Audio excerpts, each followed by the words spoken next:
All right, so now we're going to look at the rules for naming, let me write ionic compounds.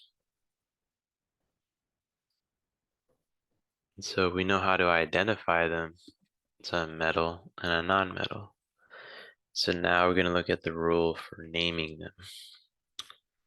And so the rules basically say the metal, then the non-metal with the "ide" as the ending.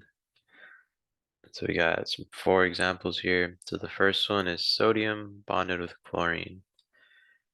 So say the metal, so sodium, and then the non-metal, chlorine, but with the "ide" ending. So sodium chloride instead of chlorine. Right, and so the amount of chlorine doesn't matter. It's just say whatever it is. So this one's just 1 chlorine, this one's 2, but they both end with chloride.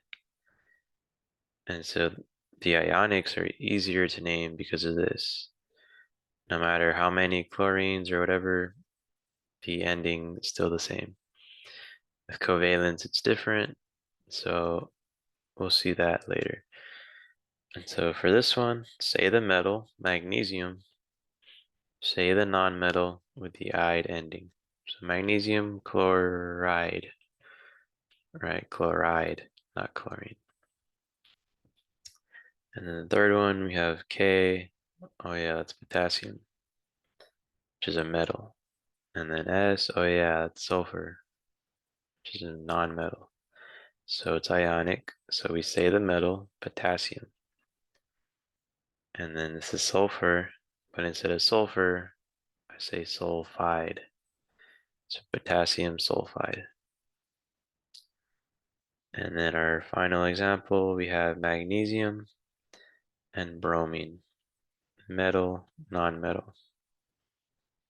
And so magnesium, bromide. Instead of bromine, we say bromide. Right, the biggest thing is to make sure you put your "ide." And so as you do more examples, you'll get the hang of, well, how do I kind of phrase it? It just goes at the end. It just sounds right after a while. But yeah, this is how you name ionic compounds.